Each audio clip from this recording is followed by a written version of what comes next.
ఇప్పుడు సరితమ్మని భారతీయ జనతా పార్టీ వాళ్ళు బీఫార్మ్ ఇస్తే ఆమె గెలుస్తుంది. లేదు కేసీఆర్, ఈమె గతంలో ఆమె బీఆర్ఎస్ పార్టీ తరఫున జిల్లా పరిషత్ చైర్పర్సన్, పార్టీ మారి కాంగ్రెస్లోకి వచ్చింది. ఎవరు సరితా తిరుపతయ్యకు ఆమెకి సీట్ ఇస్తే ఆమె గెలుస్తుంది. కృష్ణమోహన్ రెడ్డి గెలిచే పరిస్థితి లేదు. బీజేపీ వాళ్ళు ఆమెని బీఫామ్ ఇస్తే బీజేపీ గెలుస్తుంది, బీఆర్ఎస్ ఇస్తే బీఆర్ఎస్ గెలుస్తుంది. ఎందుకంటే సరితమ్మ సొంత గూడు అనుకుంటుంది బీఆర్ఎస్ అయితే. ఇక పటాన్ చెరువు, అక్కడ పటాన్ చెరువులో గూడెం మహిపాల్ రెడ్డి ఆయన ప్రస్తుతం అనర్హత వేటుకు గురవుతాడు. అక్కడ కీలకమైన వ్యక్తి ఎవరంటే ప్రస్తుతం నీలం మధు ముదిరాజ్. ప్రజల్లో మంచి పేరుంది. మొన్న అన్ని పార్టీలు ఆయన మోసం చేశారు.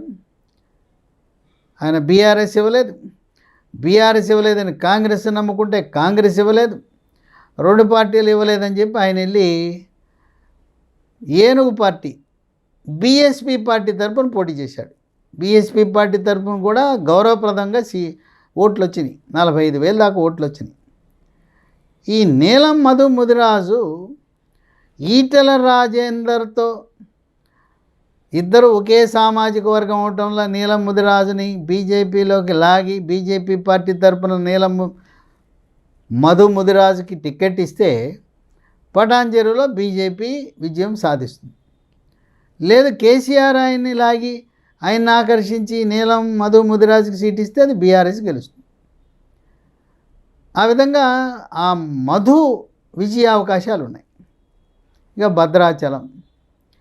ఈ భద్రాచలంలో అక్కడ డాక్టర్ తెల్లం వెంకట్రావుకి మంచి పేరుంది. కానీ ఆయన్ని దెబ్బ కొట్టాలంటే పోదెం వీరయ్య. ఎందుకంటే పోదెం వీరయ్య 2018లో ఉమ్మడి ఖమ్మం జిల్లాలో ఉండే కాంగ్రెస్ ఎమ్మెల్యేలు అందరూ కేసీఆర్కి అమ్ముడుపోతే బట్టి విక్రమార్క, పోదెం వీరయ్య ఇద్దరే మిగిలారు. ఆ జిల్లాలో 5 అమ్ముడుపోయారు. కనుక పోదెం వీరయ్య ఆయన కీలకం. ప్రస్తుతం అయితే ఆయన కాంగ్రెస్లోనే ఉన్నాడు. పోదెం వీరయ్యని భారతీయ జనతా పార్టీ ఆకర్షించి బీఫామ్ ఇస్తే పోదెం వీరయ్య గెలుస్తాడు. లేదు పోదెం వీరయ్యని కాంగ్రెస్ హైకమాండ్ బుజ్జగించి బట్టి రేవంత్ రెడ్డి బుజ్జగించి ఏదో అది ఇస్తామని హామీలు ఇస్తే పోదెం వీరయ్య కాంగ్రెస్ పార్టీలో కొనసాగితే ఇదొక్క సీటు మాత్రం కాంగ్రెస్ పార్టీకి డాక్టర్ తెల్లం వెంకట్రావు ఆయన గెలుస్తాడు. అంటే 10 సీట్లలో కేవలం 1 సీటే కాంగ్రెస్ గెలిచే అవకాశం ఉంది.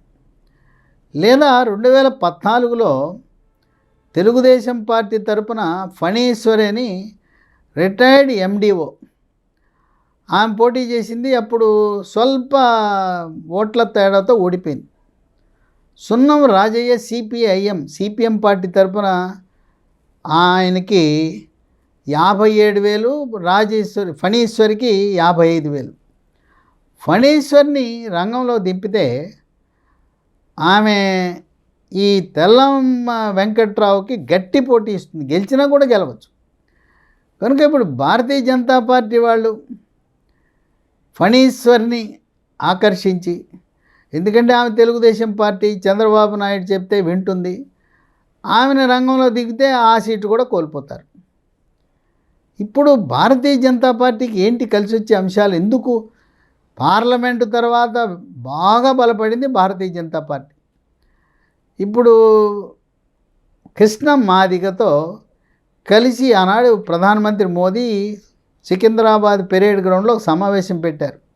కృష్ణ నేనున్నాను, నాకు తమ్ముడు లాంటి వాళ్ళని ఆయన యొక్క భావోద్వేగానికి గురైతే ఆయన్ని వారించాడు, ఆయనకి ఒక అభయం ఇచ్చాడు. ఇప్పుడు ఎస్సీ వర్గీకరణ జరగబోతూ ఉంది. ఏదైతే చంద్రబాబు నాయుడు ఆయన ముఖ్యమంత్రిగా ఉన్నప్పుడు మాదిగలకు ఎస్సీ వర్గీకరణ ద్వారా విద్యావకాశాలు, ఉద్యోగావకాశాలు వచ్చాయి. ఈ రోజున భారతీయ జనతా పార్టీ పుణ్యమా అంటూ మాదిగలందరూ కూడా ఈరోజు భారతీయ జనతా పార్టీకి రుణపడి ఉన్నారు. అందరూ ఆ పార్టీకే అనుకూలంగా ఓటు వేసే అవకాశం ఉంది. ఇంకోటి ఏంటంటే 2023 ఎన్నికల్లో చంద్రబాబు నాయుడు జైల్లో ఉండటం, అక్కడున్న పరిస్థితులు బట్టి బీజేపీతో సఖ్యత లేకపోవడం, తెలంగాణ రాష్ట్రంలో ఉండే ఎన్టీఆర్ అభిమానులు, చంద్రబాబు నాయుడు అభిమానులు, తెలుగుదేశం పార్టీ అభిమానులు, కార్యకర్తలందరూ కూడా 23 నవంబర్లో కాంగ్రెస్ పార్టీకి మద్దతు ఇచ్చారు. ఉమ్మడి నల్గొండ, ఉమ్మడి ఖమ్మం జిల్లా, ఉమ్మడి రంగారెడ్డి, హైదరాబాద్ అన్ని చోట్ల కూడా ఈ తెలుగుదేశం పార్టీ వాళ్ళు, వీళ్ళతో పాటు ఆంధ్ర ప్రాంతం నుంచి తెలంగాణలో వలసొచ్చి స్థిరపడిన వాళ్ళందరూ కూడా కాంగ్రెస్ పార్టీకి మద్దతు ఇచ్చారు.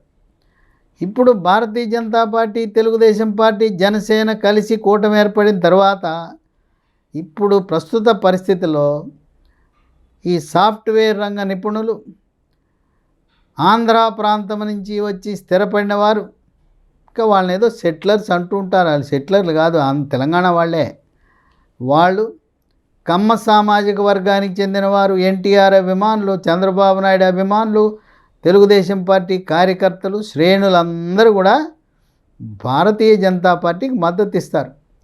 అంటే ఆనాడు ఏదైతే కాంగ్రెస్ ఆ యొక్క మద్దతు పొందిందో ఆ మద్దతును ఇప్పుడు కోల్పోతా ఉంది.